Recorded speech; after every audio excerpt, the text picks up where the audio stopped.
Yep. Okay, so Moz, continue. So now this first gig that you do, what's it called? So we did a gig in February called Kubamba Jam Time. It was a Parklands Baptist, and I'm so happy that they gave us the venue. And I invited DJ Pinye and Adrian to come. Pinye didn't come for this one, but then Adrian came. Mm-hmm.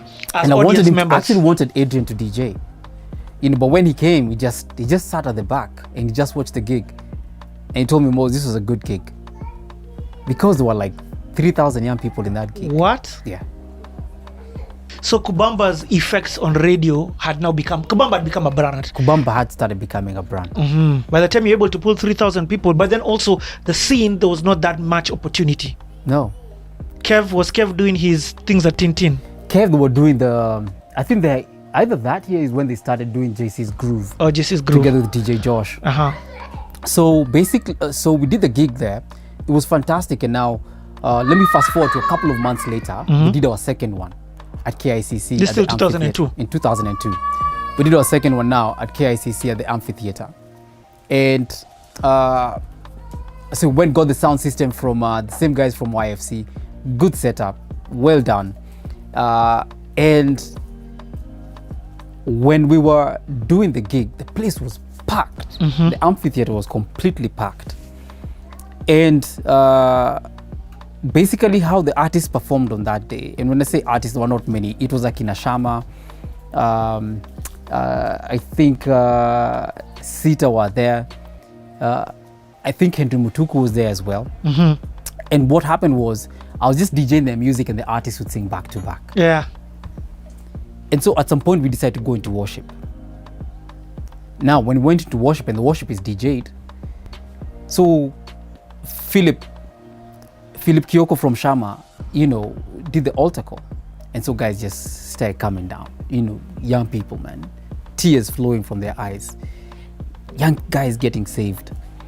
Now, the amazing thing was, the young guys who came, not when there was the boom twaf, but they just walked into the venue when the worship was going on, and they found themselves walking down to the altar, man, to give their lives to Christ. Yep. Man, it was an amazing, powerful experience, Bana. And then the other thing now that happened was demons started manifesting in that thing. Now, this is the same experience that you had experienced with the guy of movie. The guy would, yes. But the beautiful thing was, Philip was there to deal with them. That's insane. Okay, so this must have been a new experience, eh? Completely new experience. And also God opening up my eyes to what can be. Many people ask, sorry, let me just say this. Many people sit and they think that us guys have sat down and we've dreamt up this whole big vision for Kubamba. Yeah. Whatever we were doing, man, these are things that as we continued walking, God would show us. You see what can be, but it's not because we are sat down and dreamt about this amazing vision. You are just obedient with today. Just obedient with today. I mean, part of why your story, Moz, is important is because I believe you set the template of what it means to be a gospel DJ.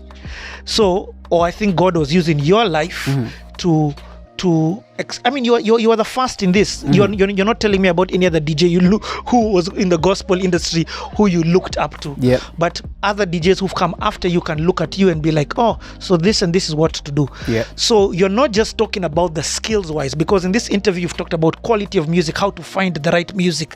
You've talked about the relevance of music in terms of a technical perspective, and we'll talk even more about that. But now what I'm hearing you more talk about is the spiritual side of things. Oh man, you're talking about you being in a house with guys and your foundation and your root growing, you reading the word. But now you're talking about some deep stuff that I can't believe is part of a DJ's template, which is demons and the spirit world. It was something else. Let me not say it was. It's something else altogether. It is, huh? Completely. 100, man. 100. Okay. Let's continue then with your journey. 2002. Anything else significant that happens? Are you anything else that happens significant? So the most significant thing now was Aska is now starting to do these gigs. And at that time I transitioned from Nairobi Chapel in 99 to 2000. Then I moved from Nairobi Chapel and I started going to Lighthouse Church. And Lighthouse Church was good for me to be able to get even deeper. Lighty. Our Rebecca Dawn. Yes. And we're all peeps with like Rebecca Dawn and all those The guys there, actually, some of my good friends, Akina Kevin Gadhi, Akina Mush who works with Hillsong now. He's their he's their stage engineer. So whenever they're giving credits, Mushiri, he's one of the guys they give credits to. You know, stage mix done by. So I made some really good solid friends when we were there in Joro FBI and a couple of guys. So Laiti was good for me, but then I was there for a year, and then after Laiti I moved to Nairobi Baptist. So I started getting more friends from Bapo, so it was easier for me now to gravitate towards Bapo. So when I was at Bapo and we started doing these gigs, we're doing the jam times and things like that. That's what we did our first gig for Totally Sold Out. And this is not the one you're thinking about. It's not the one I'm thinking about. Where there was okay, which one is this? So at Nairobi Baptist. What year is this? This is now 2003. 2003. This is now 2003, when we were trying to raise money to build a new ministry center. We called it the big church. Yeah. So the lady who was one of the guys in charge of the youth was Anboro, and the late Anboro. And we talked about what can I do? I'm here in this church. What can I do to be able to to help the church raise funds for the new ministry center? And so I told them, you know what? I want to do a gig called Totally Sold Out as a Saturday street bash over here at the church car park. And I invited Pinye for that gig, and Pinye DJ'd for it. What? Yeah. Pinye DJ'd gospel songs. That is so cool. That was very, very fresh, man. That is so cool. That was epic. That was fantastic, man. That was a good turning point. And I'm glad that he didn't have backlash. No. I mean, the guys at Nairobi Baptist that we had was so accommodating. Yes. It's fantastic, man. That's a bit amazing. Okay, so this is now your first DJ experience at Nairobi Baptist. And now this is now your church. And this is also the first time you guys do Totally Sold Out. TSO. I always thought the first TSO was on the 31st of 2000. And is it 4 into 5? 2005. 2005 into 6. Yes. And so that wasn't when the first one was. That was the second one now. So 2003 is when you're saying you had your first TSO, when you were raising funds to build the sanctuary. To build a new ministry center. And it was a street bash. And we had a cookout outside, and guys would come and buy things, nyam chom or mshikakis, whatever it was. It was actually quite a good experience, man. And at this time, are you still on radio? I'm still on radio. Yeah. And an interesting thing about moving the show now to Sunday nights on Metro FM was this was the big growth of Kubamba, actually. Because now we have I don't think we had much competition in terms of what was happening on Sunday nights. The show was called Kubamba, which allowed us to harness Kubamba on Family FM. Oh, nice. And Kubamba on Metro FM. And then the other thing that happened was now the show ending at midnight. It meant that we had to wait for transport from guys of KBC to go home. We were always the last guys to be dropped off, which meant we used to get home at 4 o'clock in the morning. What? Anyway, you've been working. It's all good. You guys, 4 o'clock in the morning. You were also getting home at 4 o'clock when you were at Jake's. I did not even look at it from that perspective. Just I know from Jake's I had my own. I could dictate this other one, you're being flinged everywhere first before you get home. But that was a very significant time for us. I remember... this was the official explosion of the brand Kubamba. Yes. I remember some of the wonderful things that God would allow us to do at that time. One time I was walking to my sister's house in Waroko, Wambo, and when I lighted the mathri, I was going to her house. I just felt, ask guys to take time to pray. Ask guys to take three months of prayer every Thursday. And it was during that same time, immediately I felt that.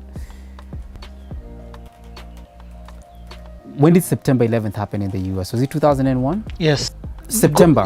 God just put it in your heart to pray. Call guys to pray. I had no idea what was happening.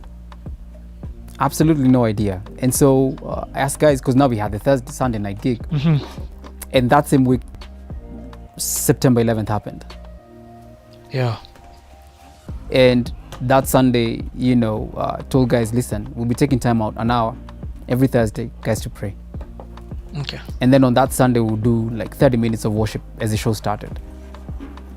it was just a fantastic experience, man, being able to talk to the nation and be able to guide guys in a certain direction. The same year, the following year in 2002, when we did our second jam time at KICC.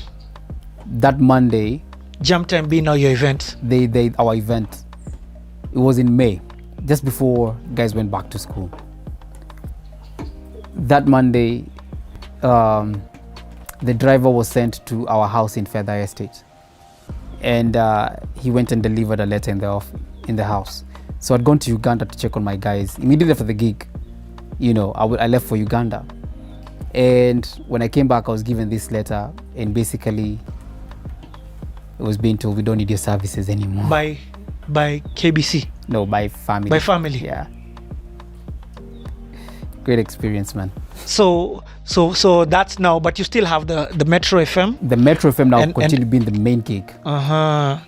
So 2002 was now when you had one show, and it was Kubamba on Metro. On Metro. And then now we did that. So we did that for 2 more years. In 2005, Metro FM decided to become a reggae station. And that's when that ended.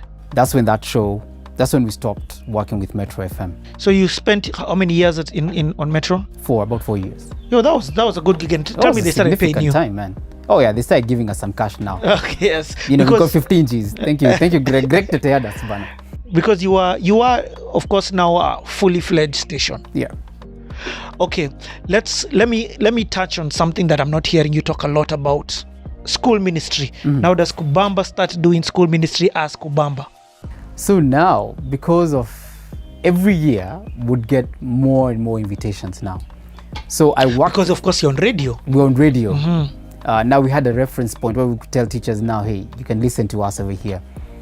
And of course, still with all over. At some point, all over's, ends. All over ends. That season comes to an end. And I think maybe that was 2002, 2003. But then at the same time, I just transitioned now from Feather Estate, and I went to live with my sister to sleep on her couch. Now back in Waroko Banning. Now back to Waroko to sleep on my sister's couch. Kangemi. In Waroko, yes. Yeah. Waroko bado come back to Kangemi too. And so at this point now, I had reached out to Hope FM and asked them if we can do a show together with them. And they had a show called what is Ankiguta show called? Plug In. So Ankiguta started doing a Saturday night show called Plug In. Ankiguta, who's on TV now, yes. or at this time of reference, yes. Yes. So David Makuyu, who was the station manager at that time, say, why don't you just start with Ankiguta here on Saturday. What Saturday year is this? Nights. This I think is maybe 2004 now. So I share this because just how God does things. So we started doing Plug In with Ankiguta on Saturday nights. I'm still doing Metro, but then by the time we're transitioning from Metro is stopping us from doing the radio show. I mean, because now the format has changed completely. Yeah. They've gone reggae. Yeah. They've also lost their relevance a lot. So start doing the show with Ankiguta, and then it gets to a point now where Ankiguta is transitioning from Hope FM to go to Capital FM. Yes. To be the news presenter there. But I want us to take some time on this season. I just want to show you the relevance, the importance of what it is that you are doing. Now, I am you at this stage. I've just gotten saved. I'm saying the exact same thing. God, me, I have no problem leaving the club or any of these things. It's my boys that I have a problem leaving. Then also, the only musician I know is Kanye West and Jay-Z and Tupac, Snoop. So I tune into this thing called Hope FM, which I had never listened to ever in my life before. It was not in your radar? I didn't even know Hope FM existed. Forget even, I'm that person who had no idea. So I struggle, I find a gospel station, and then I find the station is a bit boring, to be honest, when I'm comparing it to Kanye and Capital FM and what Aiden is playing, apart from your show. And you know the and on your show, there's a song that you played by T-Bone, Can I Live? Yes. That song was the first gospel song that I liked. Can I Live? Can I Live? That was such a good song, and that song man. Was what I wrote Close Your Eyes to.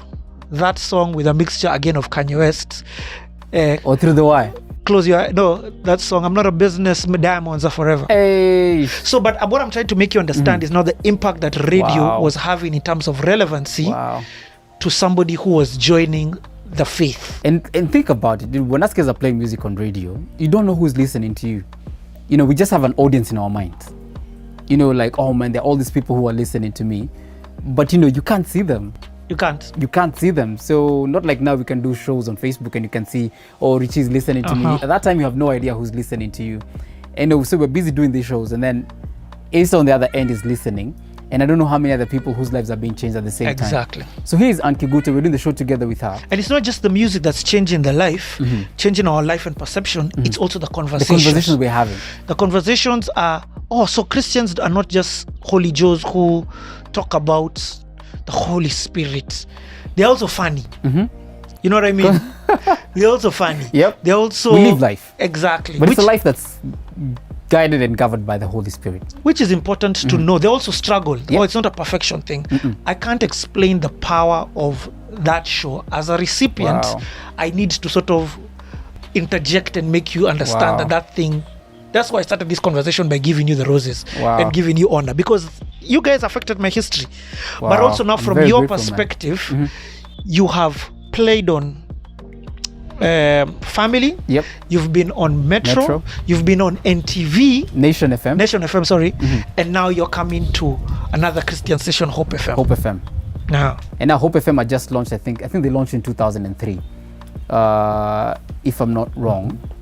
And so as Nkiguta is transitioning, and you know, we had some great shows with Ann, and I remember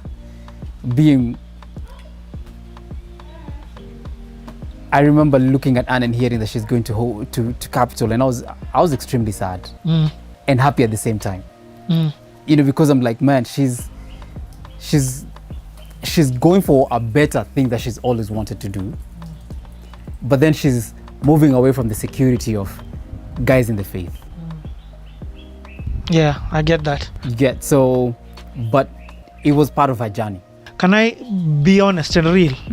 I felt like she got judged for that very harshly get judged by the Christian community. I knew she was going to get judged, which I didn't like. Because she's going to read news in a secular station. And it gives me some... As somebody who has probably been judged a lot, you see, Nkiguta was living what looked like a Christian environment, and it was a Christian environment. Not even what looked like it, a Christian environment, to go into what was considered a secular world. What's your thoughts on Christians working, or DJs working in secular stations? I mean, let me say I have mixed emotions towards it, or let me say mixed feelings towards it, because honestly, I don't know where someone's path is Mungu. First thing I say is, please make sure that your relationship with God is solid. Sindio, I'm not in the space to come and tell you should not be here, because I don't know where you're at. Please remember, I was a believer doing a Christian show and doing secular gigs when I was starting off, until I got to that place where I felt God telling me, I'll take care of you. So you were obedient to what he told you? It was very clear, man. It was very clear that July of 2000. I'll take care of you, Moz. You don't need to do this anymore. I will take care of you. So your action, I'm going to go back to that. Your actions were based on your instructions. And we need to trust people to be able to get to that place where they know what God is saying to them. And if you're watching this interview and you have heard God telling you over and over, stop doing something, please just listen to him. Just obey him. I'm not telling you it's going to be easy. I'm not going to tell you it's going to be a smooth path, but the reward is extremely satisfying. Not gratifying, but satisfying. You know why I bring that up? Again, when I look at the story of Jonah, Jonah is a perfect example of Ankiguta. Somebody on the basis of instructions being sent to a place that doesn't look like you need to go to. Why am I going to these heathens and these non-believers? But that's God's instructions.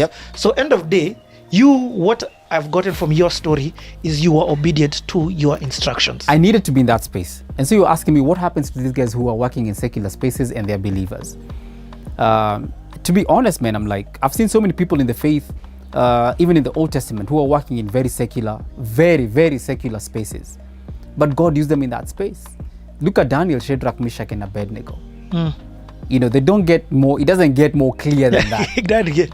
They were working for... It doesn't get more secular than It doesn't get more secular. They even had to change their names. They even had to change their names, man. Hey, Bana, quick. They were given new names. Yeah, that's how crazy they had to change. Yes. But they served God faithfully in that space. And they instructed the kings faithfully in that space. And they did not bow down to worship idols in that space. They remained true to who they are. Yeah. Okay. So we need to trust God about where he has placed people in certain spaces. Because once we start telling people you cannot be here, you should only be here, then we start playing God. You get what I mean? And I'm also like, don't judge people on your journey. You get? Yes. So for example, your journey, it may be clear, don't play at JK's. But to somebody else who's 100% Christian, it may be clear, go play at JK's. There's no two human beings' journeys who are the same. If I can be, the other day I was just thinking, I'm like, I need to be in spaces more intentionally where non-believers are. Yep. Because it's comfortable. It's comfortable me being with you here, Moz. We do gigs, I'm at this space now, I'm asking myself, we've done all these gigs. And majority of the people who come for these gigs are believers. So we invest all this money. Because, like now, in 2005, we started doing Totally Sold Out.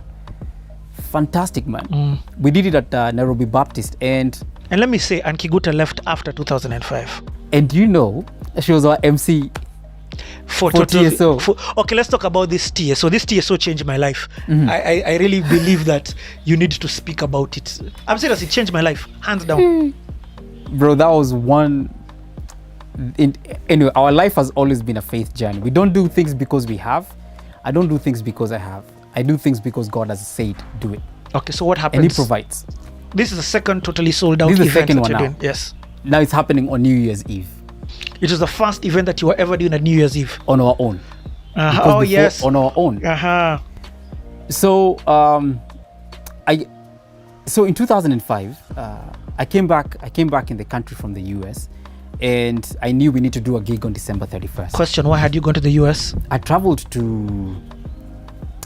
I was going to... It's a story for another day. But one of the key things I was trying to do was to raise support. I was trying to raise support from different ministries so that to allow us to continue the work that we're doing here. Already we were very much focused in the high schools. So there's the radio piece that's happening. We're now starting to grow a lot in our high schools outreach. Okay. In fact, Moz, let's first leave TSO because what you've said there is very huge. Every time I think of this story, like now even I'm asking, how on earth, who did you connect with? The only place I've heard you speak about Maju is the UK. So Metro FM has created the Kubamba brand to be big. Yes. In that process, teachers are now trusting Kubamba to come into the schools and do ministry. Yep. Play music for the young guys, preach the word of God. Yep.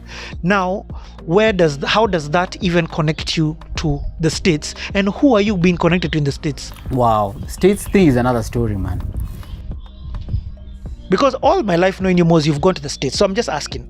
So in 2002, I was, I didn't know this guy, his name is Sam.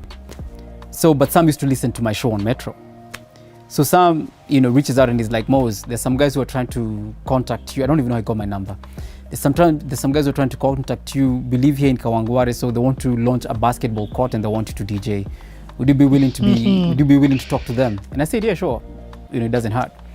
So in my mind, I knew that these are those Kawa missionaries, those wazees who come here and, they want to give money. And yeah, and probably very conservative. So I was not even sure if we're going to flow. You get, because now I had, believe it or not, guys, I had a huge afro with patches of colors, like gold colors, and wearing earrings and baggy you know, in all these baggy outfits. So Sam, you know, he told me, would you like to meet them? So I said yes. So I went to meet a guy called Derek Jani. And he's the son of the owner of Hope Center that was being launched. So I met Derek at ABC Place. We had pizza together. It was like, okay, Moz, this is what we're thinking about. We, you know, after introduction, this is what we're thinking about. We want to launch the basketball here in July. So would you be willing to come and be our DJ? And I said yes. But he said, I can't make the decision. Please note he's the son of the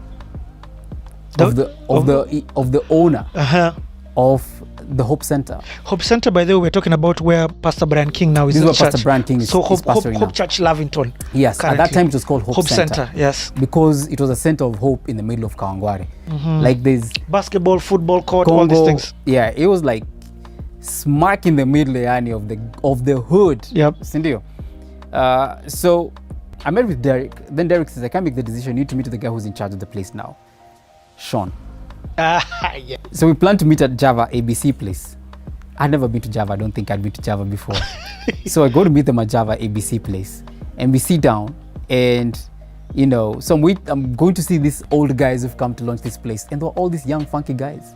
One of who is the guy who's in charge is Sean Kuntz, and Sean became like my brother till today. Till today, man. Yeah. Sean became like my brother, and so we became really tight. We went ahead, launched the Hope Center, became very much involved. We launched a youth ministry there called Blink.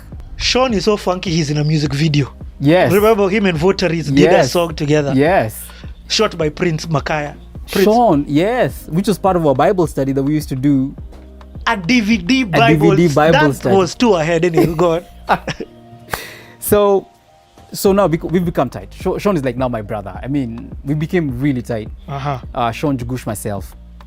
And so Sean goes to the US. And when he's in the US, he meets these guys who do youth camps. And so they want to highlight about so these guys that he met in the US are called Lift student camps. So he met with the director of Lift student camps. So the director wanted Sean to come and speak. And Sean said, if you want me to be relevant towards what I wanted to say, I need you to invite two of my friends whom I work with in Kenya. Because now Sean had already become part of Kubamba. And Sean became part of Kubamba for the radio show, where he introduced the rock segment on Kubamba called Rocking with the Fuji. Because he called him a refugee. This is amazing. So all this rock music we used to play on Kubamba was all through courtesy of Sean. So he's the one who introduced you to gospel rock. He's the one who introduced me to gospel. He's the one who introduced most Kenyans to gospel rock. Dude, you see how important this story was? You were about to pass over it. Thank you for remembering this, man. So Sean, so he tells these guys, okay, so in order for me to come and talk to the students, in order for them to have a more missional mind about going to the world and making disciples, I need you to invite two of my friends whom I work with in Kenya. Who are those? Jugush and DJ Moz. So Sean called me and he's like, yo Moz, you're going to receive a letter of invitation. So you know, when you get that letter of invitation, please go apply for a visa at the US Embassy. You're like, I'm going to US. So the shocker was, so when Sean left, he left two of his assistants here, Diana and Jackie, who are like my sisters now. So when the letters were emailed to Jackie, she downloaded them, printed them. When I went to get the letter, it was from the governor of Kentucky. Whoa. That's insane. I don't know this guy. The letter was from the governor of Kentucky. I mean, Moz, let me again interject and say, you didn't plan to go to the States. You were just doing what you were doing. Yeah. And the favor, because of being in God's will and obedience, everything else connected. Everything else connected, bro. So basically... So that's how you end up in the States. That's how I ended up in the States. Hello. Hi. Gotta love Corona. Hi. I mean, no, I gotta hate it, but love the packs. Listen, go, babe, mommy, Baraka. Where's Rain? Hey, look at that, Jesus. Mr. Mischief, let's go. Oh, sorry. Let's go. Okay, got you, mommy. Come, you help me mix. Go help mommy mix. Come. Go cook lunch. I can't wait to eat your lunch. I love the interview, the way it's going, even with the kids and the noise. Because it's aspect of family. Yeah, it's absolutely. And of course, they're coming up in the conversation. Exactly. Yeah. So, So once again, we had a family interruption there, which we are loving. These are the parts of, again,